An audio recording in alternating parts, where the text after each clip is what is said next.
supaya kami boleh hidup. Engkau rela miskin supaya kami boleh diberkati. Tidak ada yang layak kami persembahkan kepadamu untuk membalas semua kebaikan yang Tuhan beri bagi kami, selain kami hanya datang memuji, menyembah, menyenangkan hatimu. Dan kami percaya Engkau hadir di tengah-tengah kami hari ini. Engkau Tuhan yang mengambil alih acara pernikahan ini, Tuhan, supaya namamu saja yang ditinggikan, dipermuliakan. Sebentar kami akan masuk dalam kebenaran firman-Mu. Tuhan, urapi kami Bapa, kuasai hati dan pikiran kami, supaya mata kami tertuju kepada Tuhan. Terima kasih Bapa, segala hormat, puji dan syukur kami kembalikan kepadamu. Di dalam nama Yesus Kristus kami berdoa dan bersyukur. Yang percaya diberkati bersama kita katakan amin. Haleluya. Silakan duduk Bapak Ibu.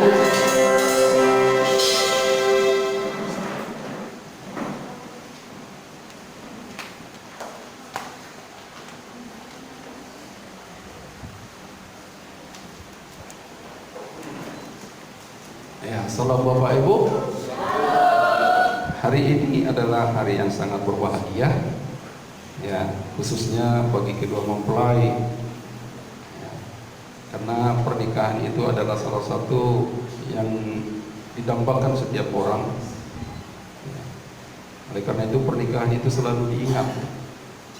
Jadi oleh karena itu hari ini adalah hari yang sangat berbahagia, khususnya buat saudara Oji Saputra Ginting bersama saudari Perawati Burung sendiri. Ya, mungkin perjalanan kehidupan mereka sudah jauh. Ya, kadang-kadang mungkin sudah sampai ke Pulau Jawa sana. Ya, dia pikir mungkin di sana jodoh, dicari di sana, dicari di mana-mana.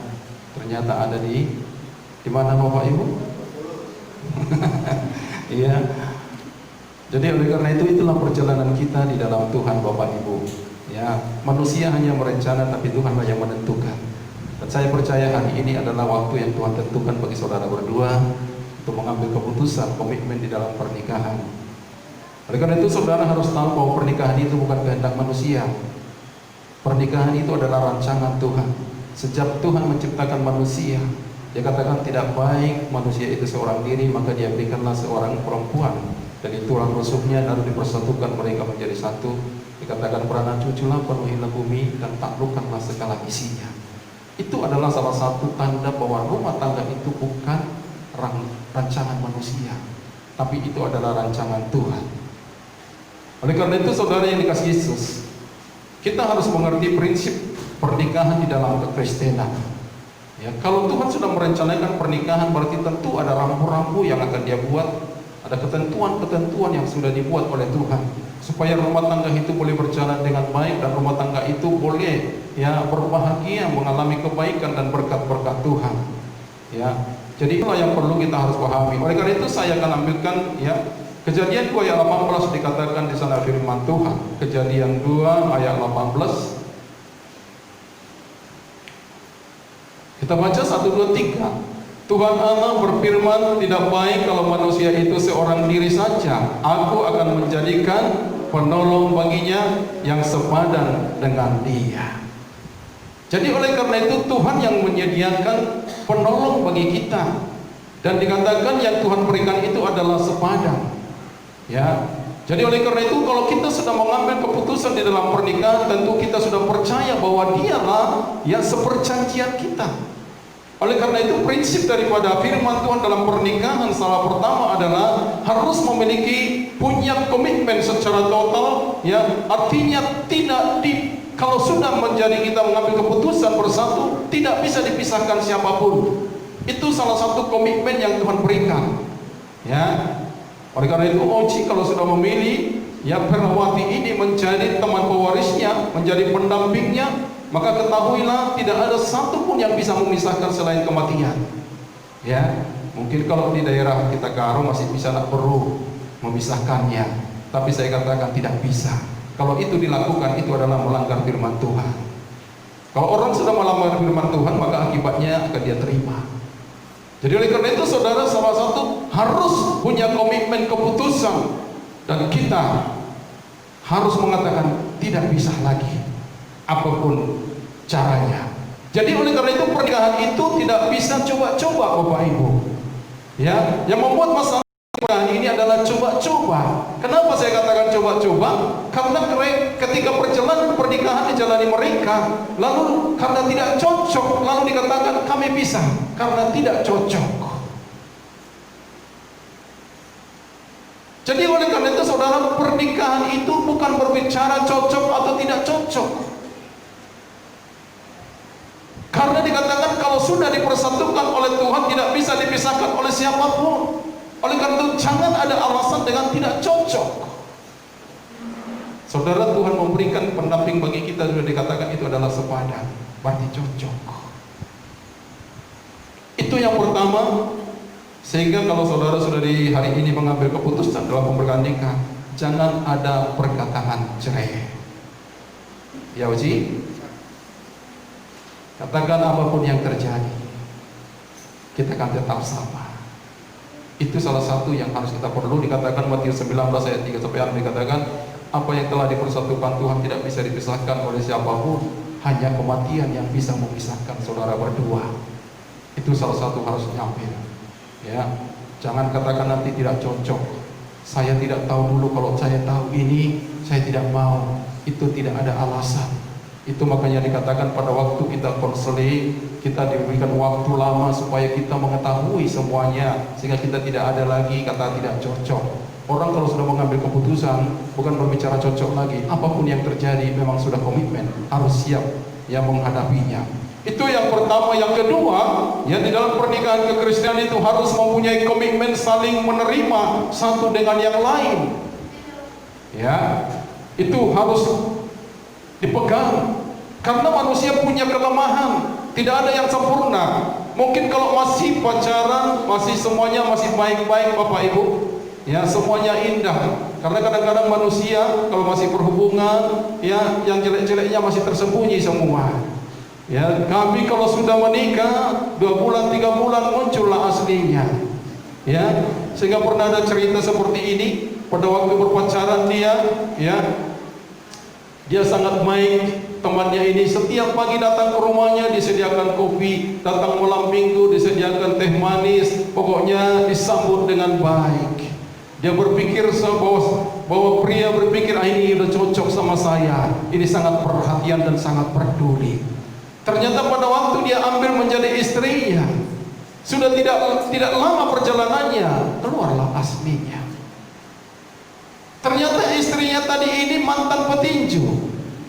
Sehingga pada waktu dikatakan, Pak, Mak, ambil dulu teh saya. Gak bisa aku ambil. Dikatakan langsung seperti itu.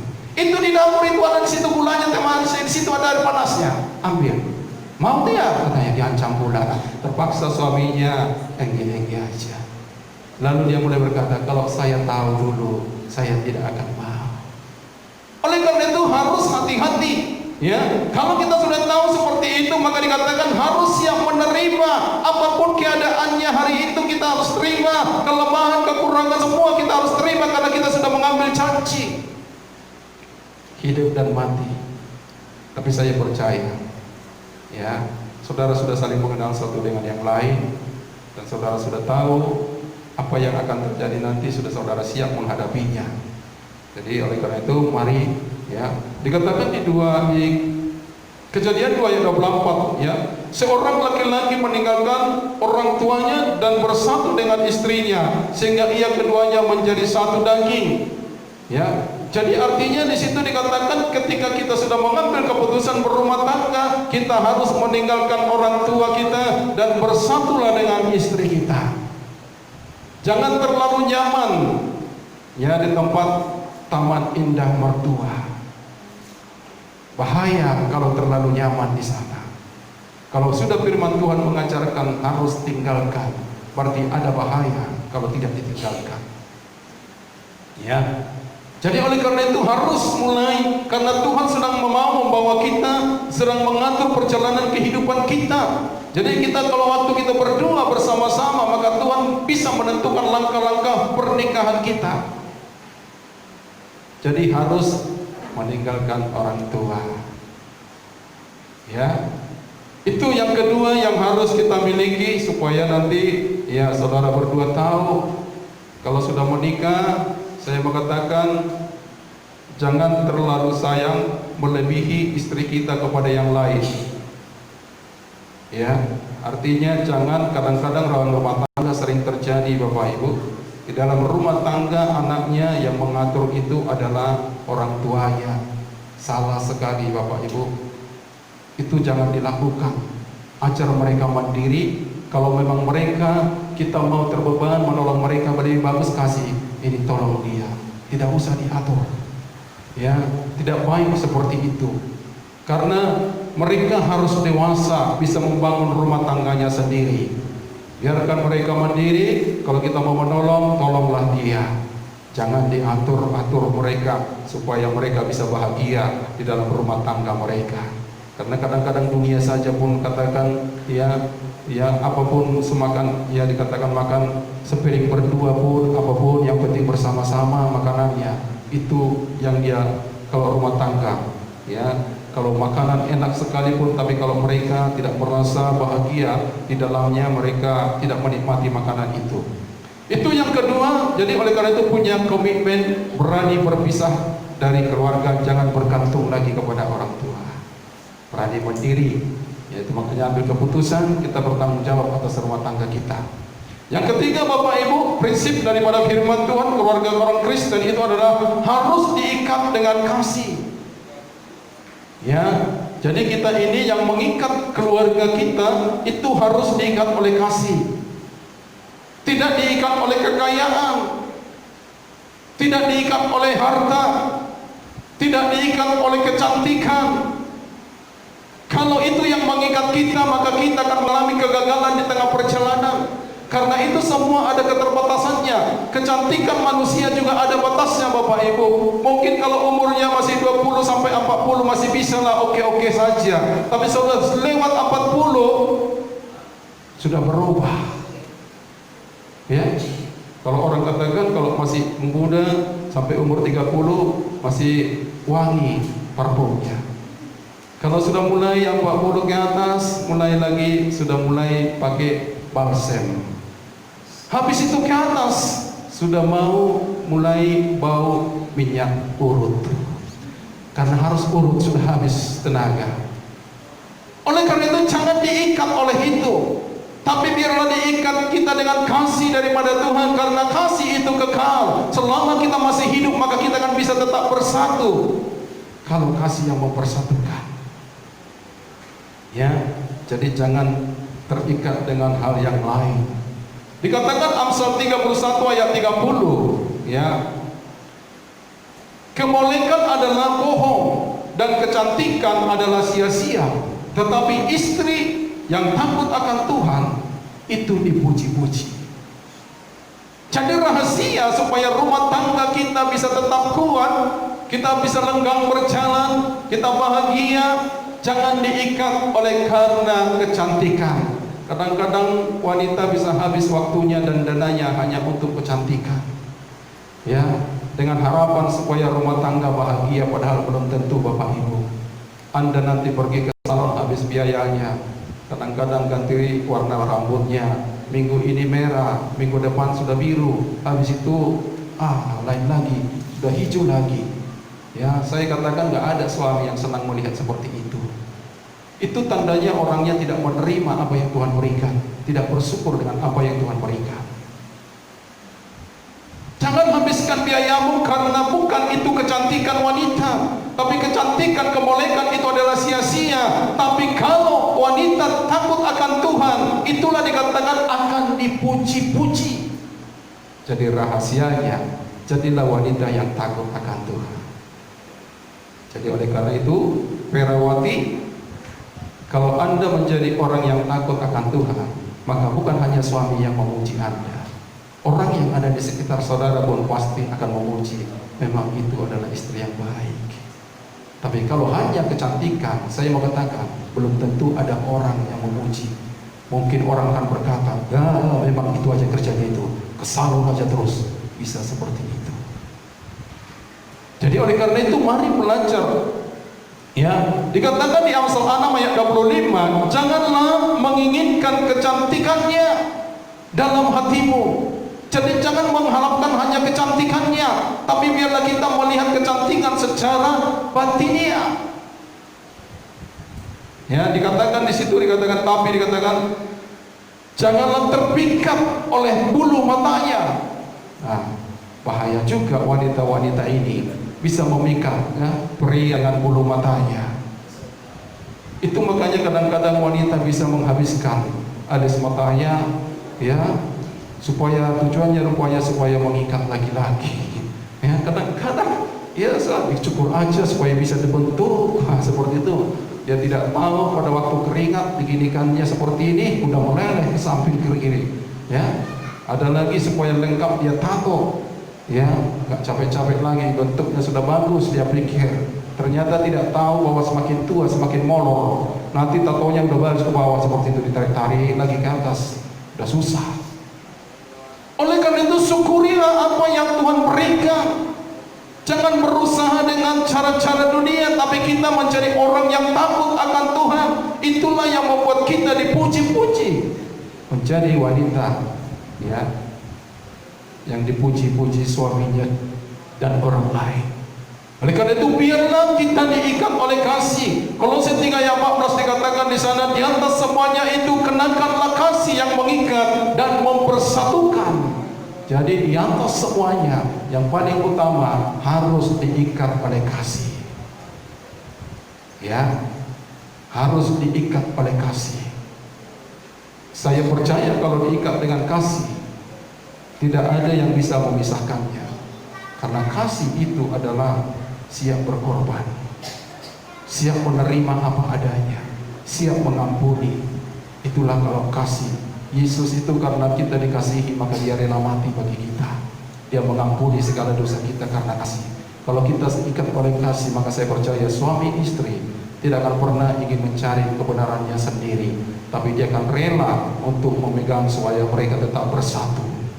Ya, jadi oleh karena itu itulah prinsip pernikahan orang Kristen. Kalau kita sudah mulai memegang prinsip ini, maka saya percaya kebahagiaan menjadi milik kita. Karena dikatakan di Mazmur 1 ayat 1 sampai 3, ini adalah orang-orang yang hidup di dalam prinsip firman Tuhan. Mazmur 1 ayat 1 sampai dengan 3. Kita akan baca 1, 2, 3. Berbahagialah orang yang tidak berjalan menurut nasihat orang fasik, yang tidak berdiri di jalan orang berdosa, dan yang tidak duduk dalam kumpulan pencemooh. Tetapi yang kesukaannya ialah Taurat Tuhan, dan yang merenungkan Taurat itu siang dan malam. Ia seperti pohon yang ditanam di tepi aliran air, yang menghasilkan buahnya pada musimnya, dan yang tidak layu daunnya. Apa saja yang diperbuatnya berhasil. Itulah orang yang memiliki prinsip firman Tuhan. Dikatakan di situ mereka tidak berjalan menurut orang fasik. Mereka tidak mau mendengarkan apa kata orang, tapi mereka dia mau dengarkan apa kata firman Tuhan. Itulah yang kesukaannya. Dikatakan tidak duduk dalam kumpulan pencemooh. Dia tidak suka kumpul-kumpul dengan tua-tua di tempat-tempat tukang gosip. Tetapi yang kesukaannya adalah Taurat Tuhan siang dan malam. Itu yang direnungkannya, itu yang menuntun langkah kehidupannya. Maka dikatakan ia seperti pohon yang ditanam di tepi aliran air. Saudara, kalau pohon di tepi aliran air, Bapak Ibu, artinya dia tidak pernah kekurangan, dia tidak pernah kepanasan. Semua sudah disediakan. Kalau Anda berdua hidup di dalam firman Tuhan, maka percayalah Tuhan yang akan memelihara kehidupan saudara, rumah tangga saudara. Tuhan yang akan menyediakan segala yang diperlukannya. Dikatakan di situ tidak pernah layu daunnya, apa saja diperbuatnya berhasil. Saya percaya ini kerinduan setiap orang, ingin berhasil, berhasil di dalam rumah tangga, berhasil di dalam usaha, dalam pekerjaan, dalam apa saja. Ternyata rahasianya Bapak Ibu, ketika kita hidup sesuai dengan firman Tuhan. Oleh karena ini, saudara berdua hari ini sudah dengar firman Tuhan. Rahasianya ingat prinsip daripada firman Tuhan, ya, dan hiduplah di diatur oleh firman Tuhan, maka Tuhan yang akan memberkati saudara berdua. Tentukan keluarga saudara memiliki hidup takut akan Tuhan. Maka saya percaya Tuhan akan memberkati saudara dimanapun saudara berada. Demikian firman Tuhan. Mari kita berdoa. Bapa, terima kasih buat kebenaran firman-Mu yang terus mengajar kami, menuntun kami di dalam menjalani kehidupan kami di dalam rumah tangga Tuhan. Kami percaya kami tidak kuat kalau bukan Tuhan yang menolong dan memampukan kami, khususnya buat kedua anak-Mu yang akan mengambil pernikahan hari ini, Bapa. Mari Tuhan, Engkau yang memberkati mereka. Engkau sendirilah Tuhan yang mengelurkan tangan-Mu untuk memberkati kedua mempelai ini. Kami percaya dan mereka percaya bahwa apa yang telah dipersatukan oleh Tuhan tidak akan bisa dipisahkan oleh siapapun selain daripada kematian. Terima kasih Bapa, menerangkan firman.